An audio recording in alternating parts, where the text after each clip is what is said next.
తెలంగాణ రాష్ట్రమే ఏకైక లక్ష్యంగా కేసీఆర్ తెలంగాణ రాష్ట్రం తీసుకొచ్చిన తర్వాత గత దశాబ్ద కాలంగా తెలంగాణకు సంబంధించిన బీడు భూములు సస్యశ్యామలం చేయాలనే ఒక లక్ష్యంతో కేసీఆర్ ప్రత్యేకంగా తెలంగాణ బీడు భూముల్లో ప్రతి ఒక్క ఎకరానికి కూడా నీళ్ళు ఇవ్వాలనే ఒక లక్ష్యం. ఆ లక్ష్యం నుంచి వచ్చిందే కాళేశ్వరం ప్రాజెక్ట్ అని చెప్పాలి. ముఖ్యంగా కాళేశ్వరం ప్రాజెక్టు తర్వాత చూసుకుంటే ఇటు కాళేశ్వరం కావచ్చు, అన్నారం, సుందిల్లా, నందిమేడారం, గాయత్రి పంప్ హౌజ్, అంటే ఈ అన్నింటిలో కూడా పెద్ద పెద్ద పంప్ హౌజులు ఏర్పాటు చేయడం. ఇంకోవైపు చూసుకుంటే ముఖ్యంగా ప్రతి చోట కూడా ఒక సబ్ స్టేషన్ ఏర్పాటు చేయడం, రైతులకు 365 రోజులు కూడా నీళ్ళు ఇచ్చే విధంగా ఒక ప్లాన్ చేసినటువంటి నేపథ్యం. అంటే గోదావరి నీళ్లు ప్రతి నీటి చుక్కని వడిచిపట్టుకొని తెలంగాణ బీడు భూములకు మళ్లించాలని ఒక లక్ష్యం నుంచి వచ్చిందే కాళేశ్వరం ప్రాజెక్ట్ అని చెప్పాలి. ప్రస్తుతం ఈ కాళేశ్వరానికి సంబంధించి చూసుకుంటే లింకేజ్ అయినటువంటి వరద కాలువ, అసలు వరద కాలువకి ఏం సంబంధం? వరద కాలువలో ఎప్పుడు చూసినా కూడా మనకు టోటల్గా అంటే కడుపు నిండా నీళ్లు కనిపిస్తున్నటువంటి పరిస్థితి. అసలు ఈ నీళ్ళు ఎక్కడివి? దీని విషయం తెలుసుకునే ప్రయత్నం మనం చేద్దాం.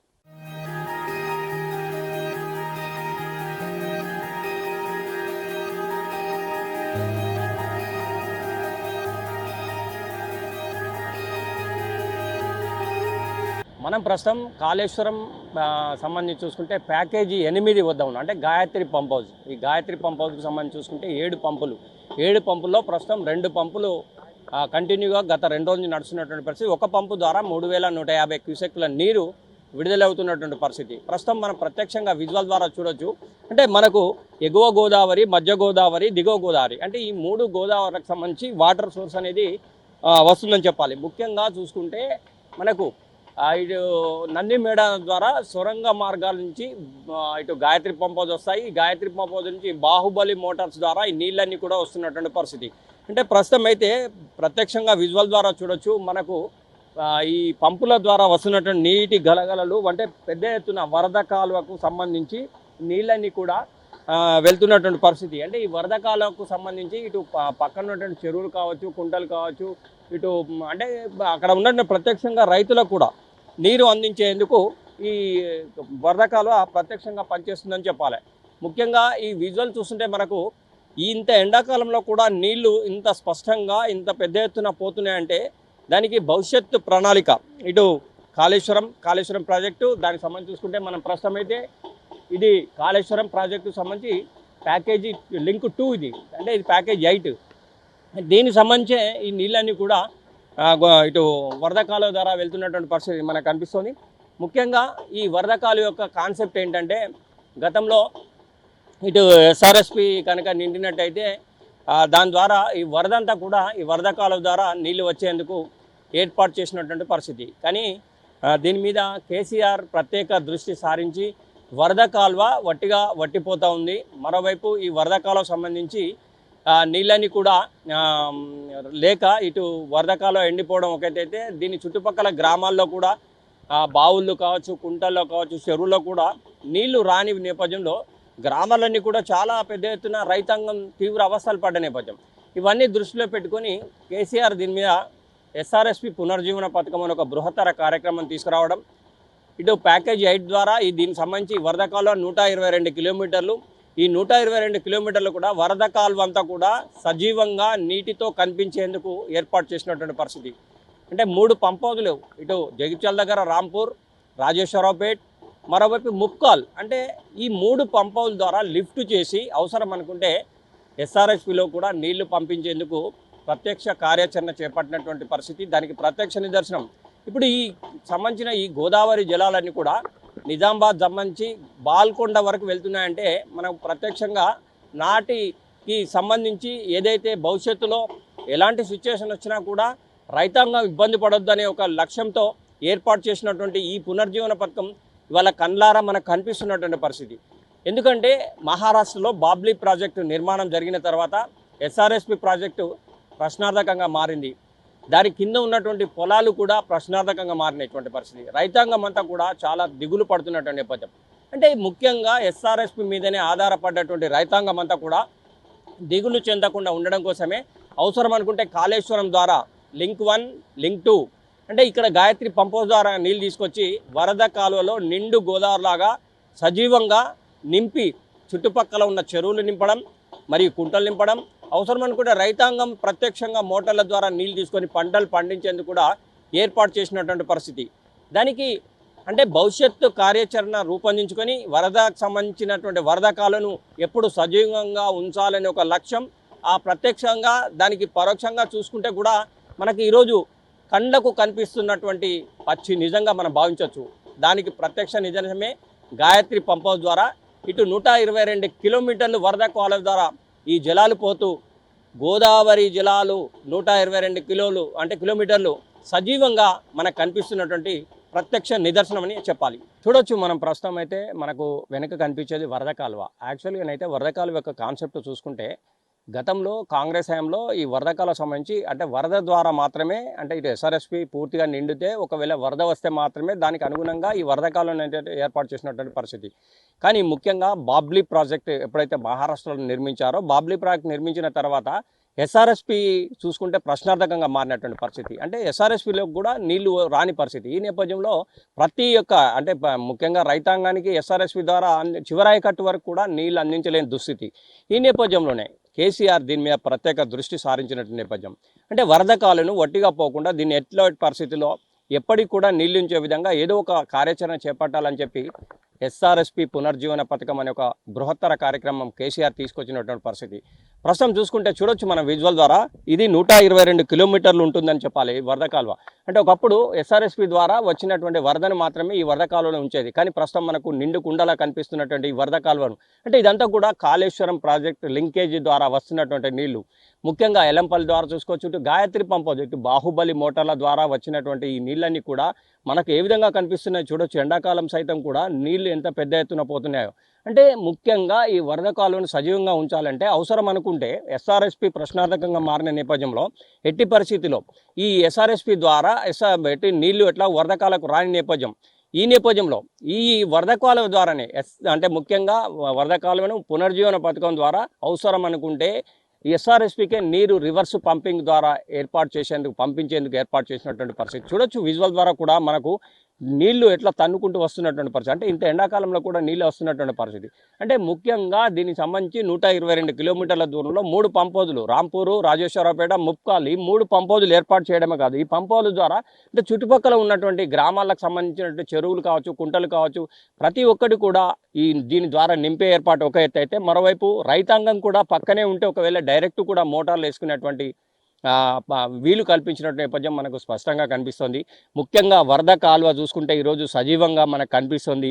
అంటే దీనికి కారణం అంటే కేసీఆర్ దూరదృష్టితో ఆలోచించి దీని మీద ప్రత్యేక దృష్టి సారించి ఎస్ఆర్ఎస్పి పునర్జీవన పథకం ద్వారా రివర్స్ పంపింగ్ ఎప్పుడు కానీ మనకు నీరు పళ్ళ మెరుగు నిజం దేవుడెరుగు అంటారు. కానీ ప్రస్తుతం మనం చూసుకుంటే నీరు పళ్ళ మెరుగు అనేది పక్కన పెట్టి నీరు రివర్స్ పంపింగ్ ఇటు మనకు రాజేశ్వరపేట దాకా కూడా వెళ్ళే అవకాశం మనకు స్పష్టంగా కనిపిస్తుంది. అంటే వరద కాలకు ఉన్నటువంటి ప్రత్యేకత ఇదే అని చెప్పాలి. ముఖ్యంగా ఇదే జంక్షన్ మనం ప్రస్తుతం అంటే ఇదంతా కూడా గాయత్రి పంప్ హౌస్ ద్వారా వస్తున్నటువంటి నీళ్ళని చేసుకోవచ్చు. ఇదంతా కూడా కాళేశ్వరం లింకేజ్కి సంబంధించినటువంటి పరిస్థితి. అంటే మొత్తం మీద ఈ వరద కాల ఈరోజు మనకు ఈ విధంగా కనిపిస్తుందంటే దానికి ప్రత్యేకంగా చూసుకుంటే కూడా కేసీఆర్ దీని మీద ప్రత్యేక దూరదృష్టి సారించిన నేపథ్యమని చెప్పాలి.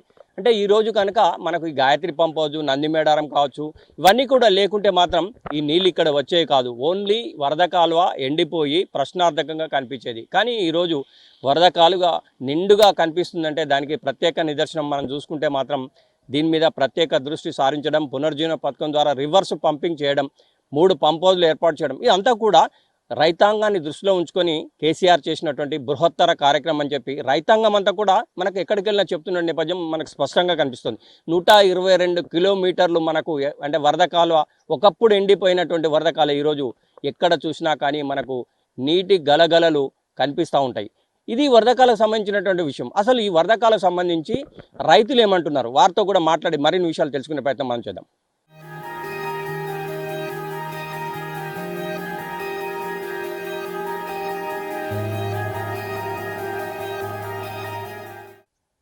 ప్రస్తుతం మనకు ఒక రైతున్నారు, వారితో మాట్లాడి మరిన్ని విషయాలు తెలుసుకుందాం.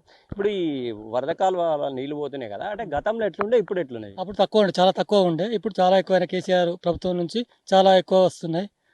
మన కాళేశ్వరం ప్రాజెక్టు వల్ల రైతులకు చాలా అనుకూలంగా ఉంది. తెలంగాణ మొత్తం సస్యమనం అయింది. రైతులు మంచిగా ఆదుకున్నాడు. ఒకప్పుడు ఎండాకాలంలో ఇలా నీళ్ళు ఉండకపోవు కదా, ఇప్పుడు అంటే నీళ్ళు బాగున్నాయి. అంటే ఎందుకు అట్లా, ఎవరు చేశారు ఇట్లా?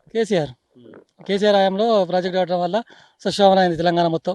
ఓకే అన్న థ్యాంక్ అయితే ఇప్పుడు ఈ నీళ్లు ఎండాకాలం యాక్చువల్గా వరద కాలువల ఇదివరకు నీళ్లు ఉండకపోవు యూ. కానీ ఇదే వరదాకాలంలో వర్షాకాలంలో మాత్రమే ఉండేవి కానీ ఇప్పుడు ఎండాకాలం కదా ఎట్లుండే మరి ఇవి? ఫుల్ ఉన్నాయి. ఎండాకాలంలో వర్షాకాలంలో తక్కువ ఉండు, ఎండాకాలంలో ఫుల్ వాటర్ ఉన్నాయి. ఇప్పుడు కేసీఆర్ వల్ల అప్పుడు పంటలు పండలేదు, ఇప్పుడు పంటలు పండుతున్నాయి. అప్పుడు ఉట్టి బీళ్ళు ఉండే, ఇప్పుడు పంటలు పండుతున్నాయి. ఒకప్పుడు వరదకాలం ఏంటి ఇప్పుడున్న పరిస్థితి ఏంటి?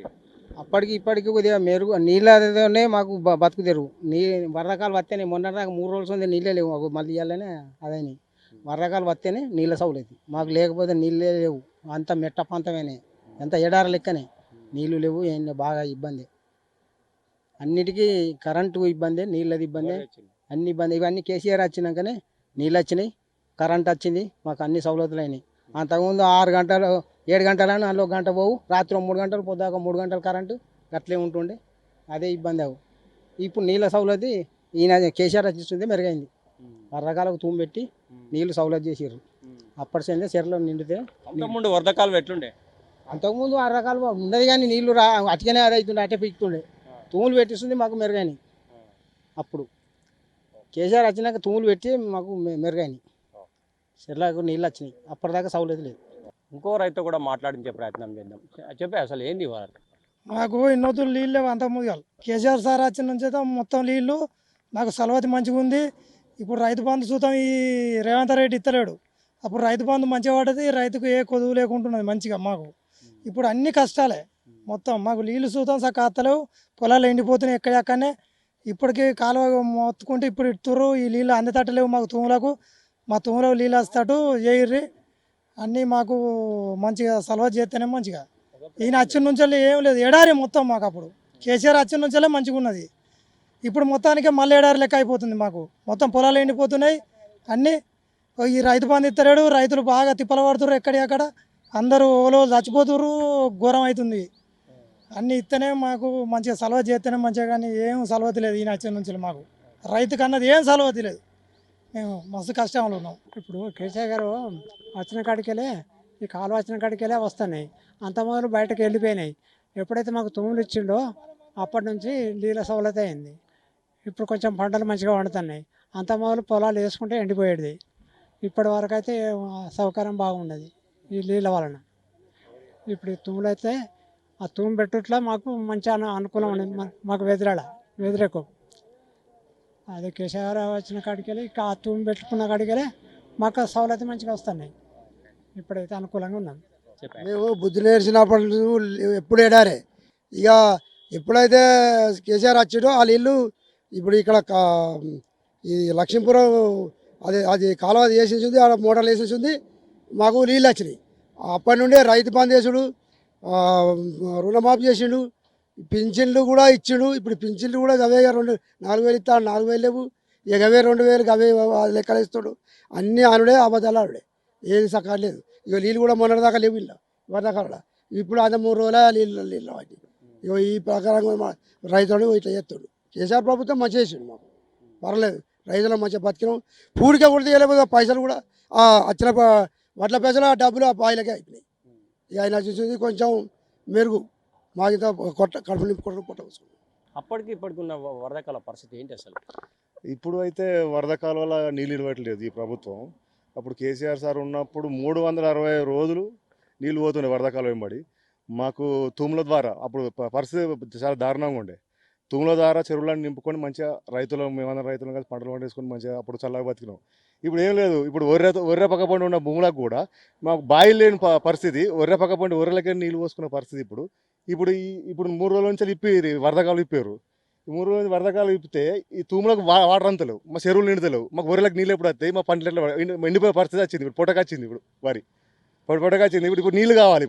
ఈ నీళ్ళు ఇప్పుడు ఈ వాటర్ రాక మా తూములకు అందలేక వరి అనేది ఎండిపోయే పరిస్థితి ఉన్నది. అప్పుడు కేసీఆర్ ఉన్నప్పుడు 360 రోజులు మాకు కాలువల పొంటి కానీ ఒర్రెల పొంటి కానీ నీళ్ళకు ఏ కుదర లేకుండే.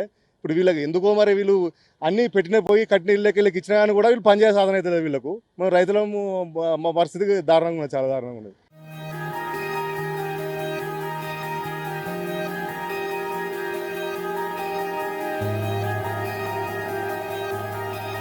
వరద కాలువ నీటి ద్వారా చూసుకుంటే బహుళ ప్రయోజనాలు మనకు ప్రత్యక్షంగా కనిపిస్తాయి. ముఖ్యంగా చూసుకుంటే ఇటు వరద కాలువ 122 కిలోమీటర్ల మేర నీరు ఉండడం ఒక ఎత్తు అయితే, రైతాంగానికి కూడా ప్రత్యక్షంగా బావులు బోర్లు లేని వాళ్ళైతే ప్రత్యక్షంగా పక్కనే పొలాలుంటే మాత్రం చూడొచ్చు మనం విజువల్ ద్వారా.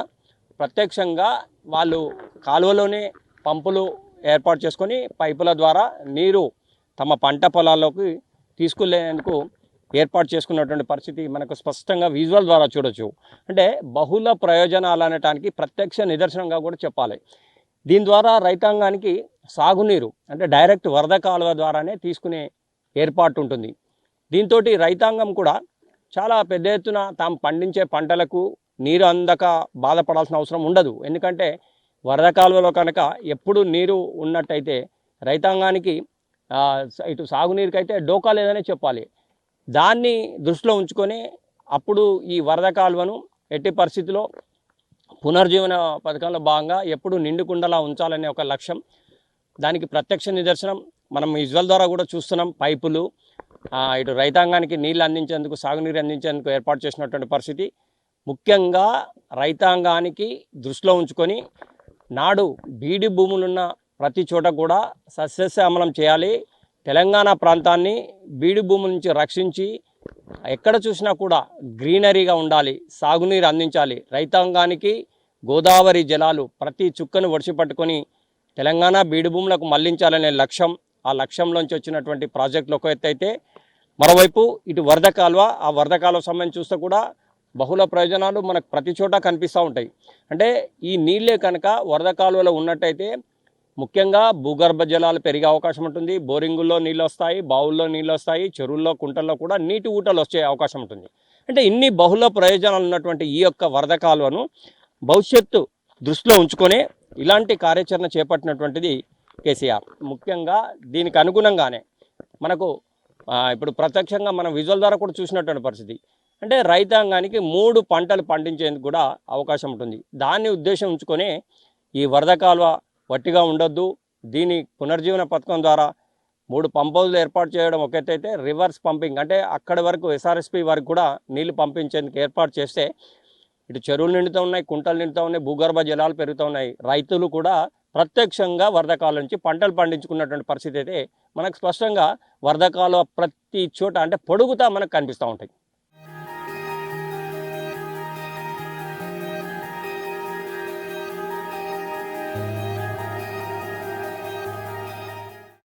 చూసారుగా ఒకప్పుడు వట్టిపోయినటువంటి వరద కాలువ ఈరోజు ఎక్కడ చూసినా కానీ 122 కిలోమీటర్ల మేర మనకు నిండుకుండలా కనిపిస్తున్నటువంటి పరిస్థితి. తెలంగాణ రాష్ట్రం సాధించిన తర్వాత తెలంగాణ బీడి భూములకు నీళ్లు మళ్లించాలనే ఒక లక్ష్యం ఒక ఎత్తు అయితే, మరోవైపు వట్టిపోయిన వరద కాలువలో ఎల్లప్పుడూ కూడా నీళ్లు ఉండాలనే లక్ష్యంతో ఎస్ఆర్ఎస్పి పునర్జీవన పథకం ప్రారంభించడమే కాదు, దానికి అనుగుణంగా ఈరోజు ఇంత పెద్ద ఎండలో సైతం కూడా వరద కాలువ అంతటా కూడా మనకు నిండు కుండను తలపిస్తున్నటువంటిది వరద కాలువ. దీనివల్ల ఇటు చుట్టుపక్కల గ్రామాల్లో ఉన్నటువంటి రైతాంగానికి సాగునీరు అందించడమే కాదు, భూగర్భ జలాలు పెరగడంతో బోరింగుల్లో కావచ్చు, కుంటల్లో కావచ్చు, చెరువుల్లో కావచ్చు నీటి ఊటలు వచ్చే అవకాశం ఉంటుంది. ఈ నేపథ్యంలో ఓవైపు సాగు, మరోవైపు తాగునీరు అందించాలనే ఒక లక్ష్యం కేసీఆర్ తీసుకున్నటువంటిది ఈ ఎస్ఆర్ఎస్పి పునర్జీవన పథకం. దానికి ప్రత్యక్ష నిదర్శనం ఈరోజు మనకు బాల్కొండ వరకు కూడా ఈ నీరు చేరుతుందంటే నాటి సంకల్పం, భవిష్యత్తు కార్యాచరణ, దానికి ప్రత్యక్ష నిదర్శనమే మనం ఈరోజు చూస్తున్నటువంటి పరిస్థితి. ఇది మొత్తం మీద అయితే వరద కాలువలో మనం ఎస్ఆర్ఎస్పి పునర్జీవన పథకం ద్వారా నాడు ఏ కార్యాచరణ అయితే చేపట్టారో దానికి ప్రత్యక్ష నిదర్శనం.